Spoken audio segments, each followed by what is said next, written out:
Hi everyone, I'm Jack the Rambling Raconteur, and I hope that you're doing well. I'd like to finish out my sequence of videos just where I discuss my favorite reading experiences across last year by discussing the novels that I read for the very first time that I absolutely loved. Each of these is a book that I could see myself rereading, some of them in the very near future. A number of these are authors that I had never read anything from before, and now they're like new friends that I'm excited to invite back over and hang out with. These writers, these books provided some level of insight. Maybe it was humor, maybe it was horror, maybe it was just a sense of perspective, a sense of being able to appreciate and memorialize just one aspect of the human condition: joy, love, hope, just real despair even. And these books crystallized that feeling in some way and sort of like left a fold in my brain. They're little rivers that have run a canyon through my mind. And so I'm excited. I'm excited to just spend a little bit more time as I go through these. I want to start though with books that I really enjoyed reading with other people. First up would be Norse Saga, just a fantastic book.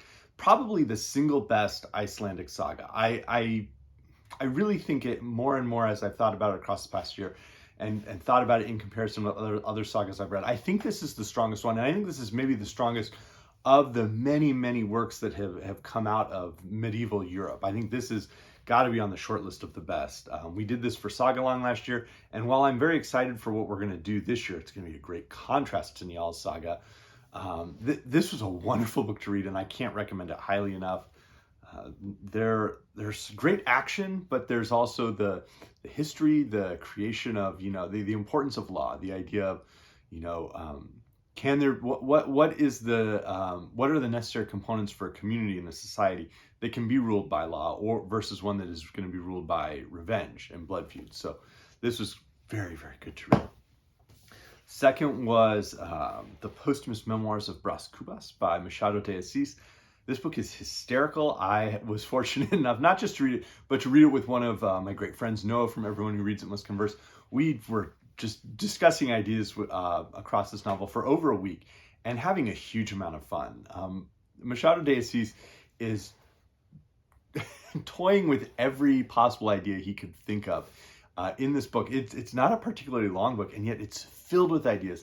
It's filled with these avenues and potential ideas for other writers, other novelists that we would see mined throughout much of the modernist, the works we think of in modernist literature or postmodernist literature or metafictional literature.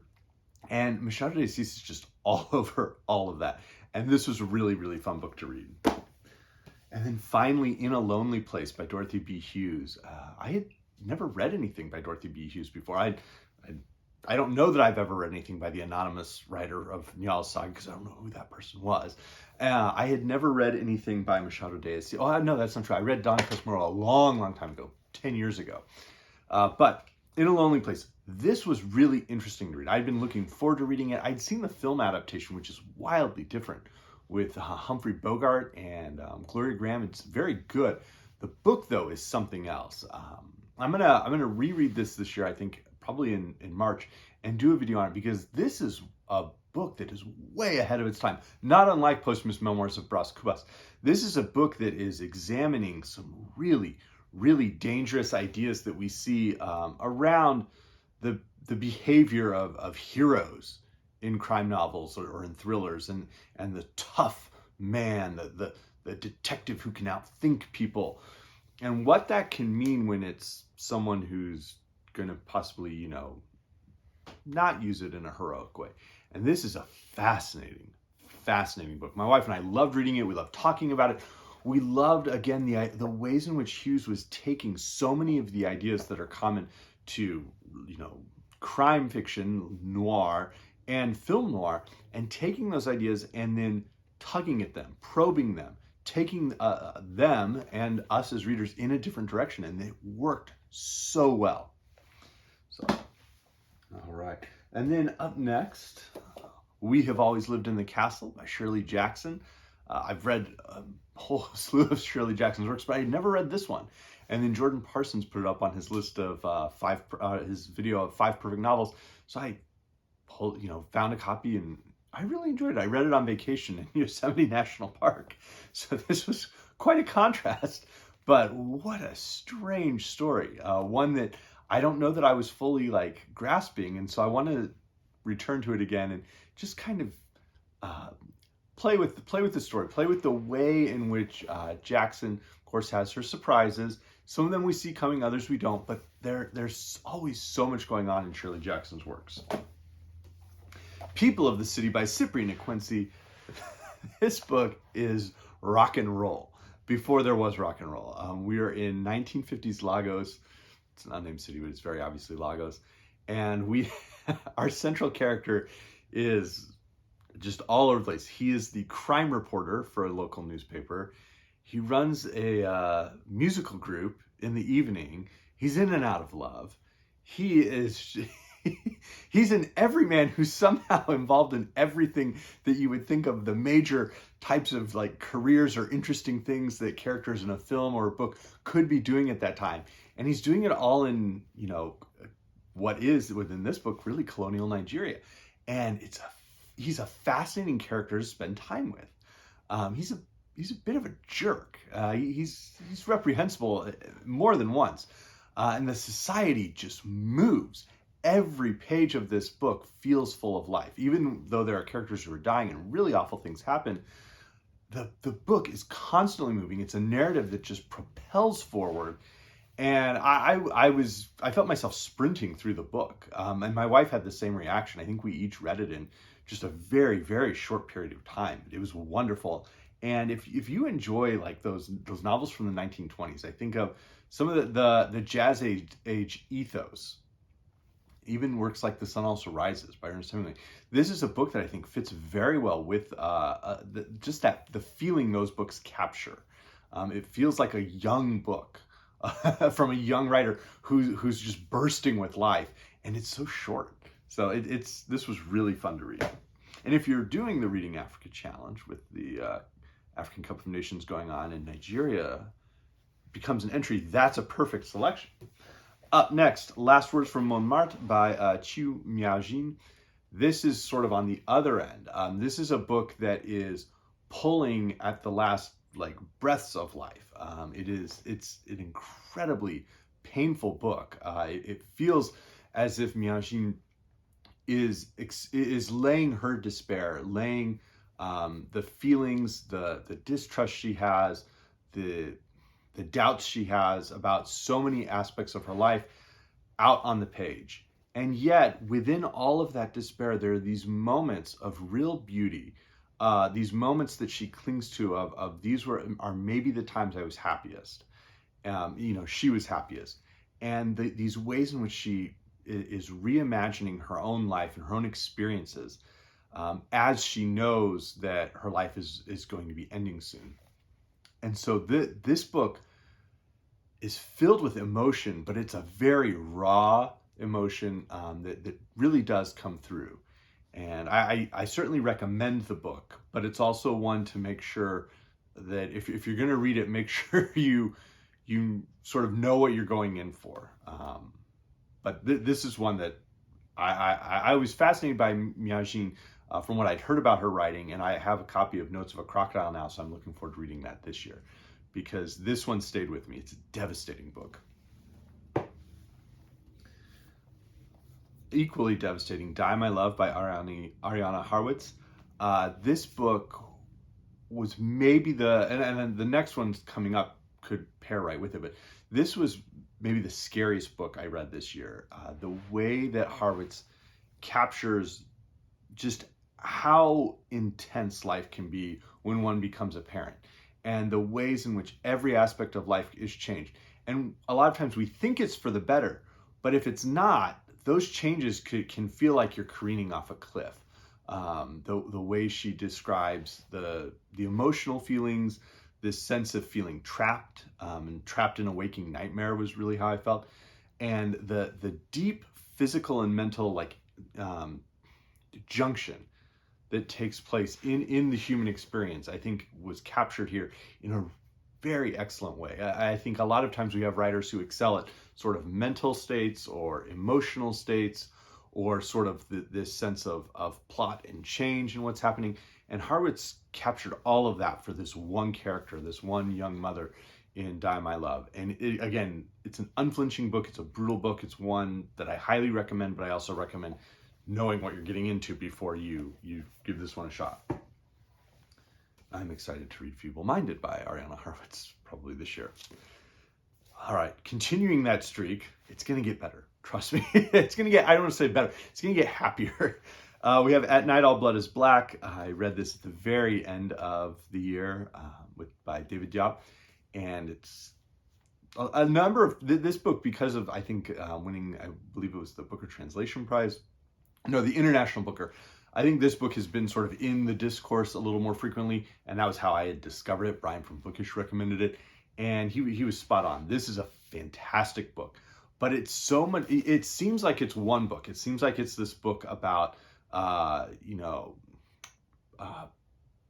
post-traumatic stress disorder, the mental experiences of a young man from Senegal, colonial Senegal, who's forced into the French army during World War I, and what he's experiencing with trench warfare, and how he sort of begins to wage his own one-man revenge war at night against the German army in a very graphic, detailed, violent way. And yet, ultimately, as we get his memories from his last months in Senegal before he left for war, as we see him move to a hospital where he's ostensibly, trying to relax and recover before he can return to fighting, because he's now scaring the other men in his unit. Even the other men from Senegal are scared by what they see in him. There are aspects of the narration that I began to question, and that I felt like, there's sort of, as his sort of humanity is rubbed away within the book, we see that ideas he's had, the mind that is revealed, is not necessarily what was revealed at the beginning. And it made me question a lot of things going on in the book. So I think as a reading experience on its own, it was incredible. But as a reading experience in terms of being able to get into the narrative and come back to it and have this elliptical, reflective sense, I thought it was masterful. And some, that's one of the reasons I'll look forward to rereading this book. The great elegy, Ilona Comes with the Rain, another of the McCroll stories from Alvaro Mutis. I did not enjoy The Snow with the Admiral nearly as much as I enjoyed Ilona Comes with the Rain. I read Snow with the Admiral last year, or 2 years ago in 2020. Ilona Comes with the Rain, though, was amazing. The relationship between McCroll and Ilona, and this just wonderful partnership that they have, a romantic partnership, a business partnership, just a really wonderful partnership, relationship that they have. And then the absolute sensation that occurs when Larissa arrives, and the strange aspects to her past and her life, and the way that she enters their lives, and we see how those changes occur. And there are so many fascinating, almost fairy tale-like qualities to this short novel, and yet it works. Mutis lands and earns every moment of our attention in this book. Cannot recommend it highly enough. All right, The Night Watchman from Louise Erdrich. I really liked this. I think I probably enjoyed this a lot more than most other readers. I think from what I've been able to gather, that with the two narratives, this wonderful narrative of the growth and sort of self-realization for Patrice Parenteau, Patrice Parenteau, as she's sort of discovering who she is and what she values and what she wants for her life. They're in this small community in what is North Dakota in the United States, on the Turtle Mountain Chippewa tribe reservation. As she's discovering that, and the relationships with all the different members of her family, there's also this other narrative going on of this fight in order to keep their tribe, keep what's left of the land they have, keep their community, keep their way of life in the face of the Indian Termination Act in Congress in the 1950s in the US, which was a very real thing. And because my grandfather had worked with the BIA, and then after his retirement actually worked as a tribal council here with local Native American tribes, a number of them, that was something that I had sort of been aware of from a very young age, and his views on that. And so reading this, it was fascinating to see just how Erdrich was drawing on that narrative, drawing on the sense of urgency that her own ancestors felt. And I felt that was a real strength, but I think maybe my own personal context was why I enjoyed that aspect of it so much. The Patrice sections are by far the more marvelous sections, and the various humans we meet, not just characters, but the humans we meet, whether it's Wood Mountain, whether it's Thomas. There's just so many humans that we meet in this book that are wonderful. So this was a great read. Let's see, Rogue Mail by Jeffrey Household. Whoa! I had never read anything by Jeffrey Household. This was wild. This was amazing. I think In a Lonely Place was the best crime novel I read the past year, but Rogue Mail was right there behind it, pushing it to the finish line. This was amazing. We have a character who is out hunting in Central Europe in the 1930s, and just for a lark realizes he's kind of near this compound for a totalitarian figure who's unnamed. And he decides, it might be sporting to see if I could look through my rifle scope at this dictator. And then he's captured and tortured, and he escapes. He makes it back to England, but he's followed. And he goes and is hunted until he's in what is basically a foxborough. And the ways in which he's constantly, there's the thrill of the chase across it, but there are also the ways in which he's slowly, becoming more and more wild, less and less, a creature of the comforts of modern technology and society, and yet the twists that occur, the sense of courage, that personal sense, and the ultimate revelations at the end of the book are fantastic, and I really enjoyed this. And I found out there were a number of other people who had read it and really enjoyed it too. So this is cool. All right. I did manage to finish Finnegan's Wake last year, and just sort of started reading it in December to help sort of clear my mind and not try to focus on a narrative that made sense on its surface. And then just kind of got into it and decided to drift with it, and then really just, surf on the waves right there in December. So this was something else. It's generated a strong response. I don't know, positive or negative, but it certainly generated a strong response. And I'm not going to reread it in 2022. That's not going to happen.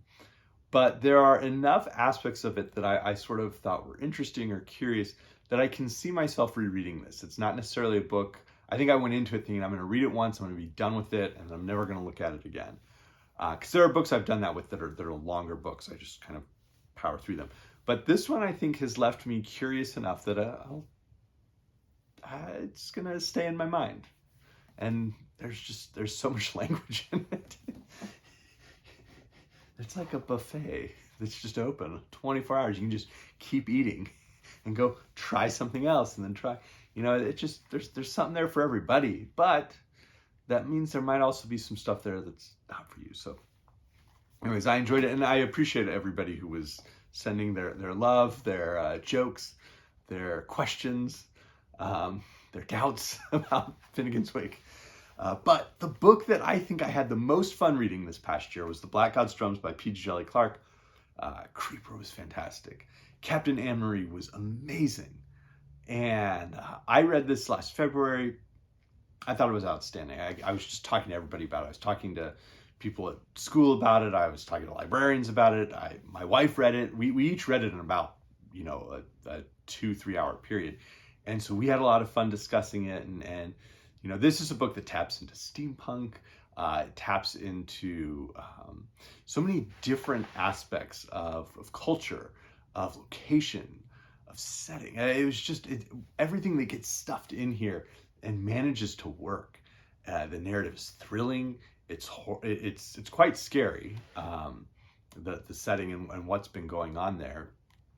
But because it shows a free city of New Orleans in a South where African Americans are still enslaved, and that of course is vile and horrifying. But we have characters who are willing to try and get out there and do something about it, make some change, and fight back. And the way in which they do that, and the way in which they draw on, links in their culture that stretch all the way back to Africa are fantastic and feel very realized. So this was a book I had a huge amount of fun reading, and I cannot wait to read Ring Shout later on this year. Anyways, these are my favorite books that I read for the very first time in 2021. I'll link videos talking about all of these in the description box. And, I hope everybody's doing well. Thanks.